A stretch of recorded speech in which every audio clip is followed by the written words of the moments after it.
Well, I got inspired to do something.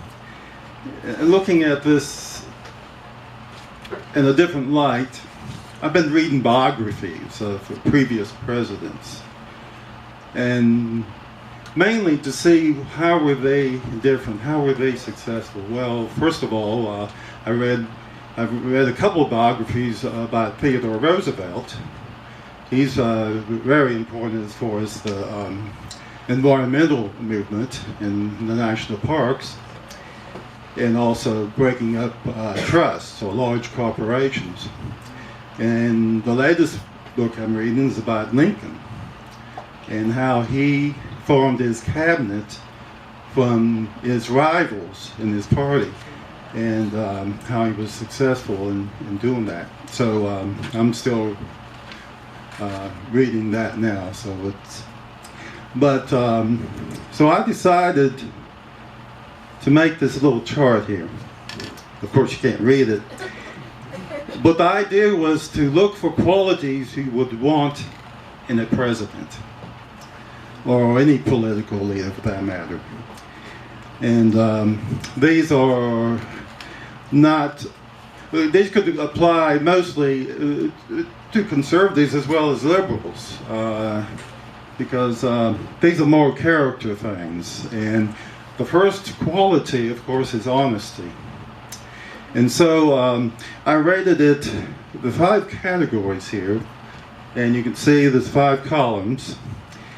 And I'll just go over some of this. I won't have time to do the whole thing, but we'll start with does not meet minimum requirements. Okay.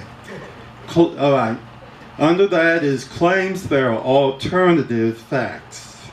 All right. Does not meet at all. Needs some improvement. Make statements that implicate wrongdoing by other people without providing evidence. Meets job requirements, so let's say minimum requirements. Avoids unsubstantiated statements. And then on the positive side, exceeds job requirements, would be to seek truth in all matters, realizing the folly of making decisions based on false information. Because using false information doesn't just affect your opponents, it affects yourself. And in the end, if you're basing what you do on false information, it's going to lead to your defeat, and hopefully it will. And then 4 exceeds job requirements, seeks the truth even if it contradicts your personal idea. So to be open to the truth even if it's something new to you that you haven't accepted before.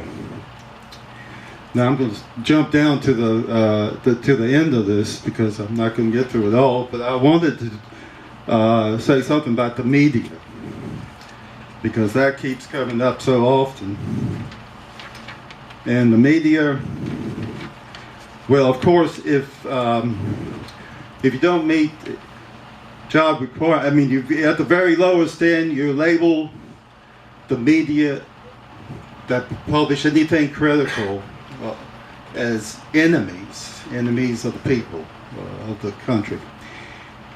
And then a little bit less bad than that would be you pick on certain organizations like a cable network or a particular newspaper.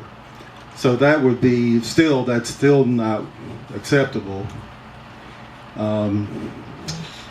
And what would be fairly acceptable is just the free press, the free exercise of the press, and that's mentioned in the First Amendment, by the way.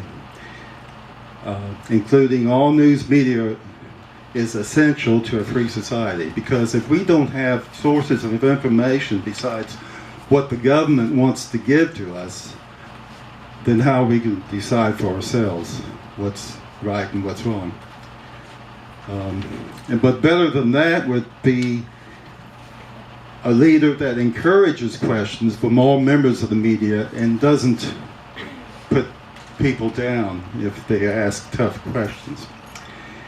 And then Even better than that, or including that actually, would be holding frequent press conferences, even it would be politically expedient to avoid them. And the best example, now I've been around, by the way, for 13 presidents. And that seems like a long time, doesn't it?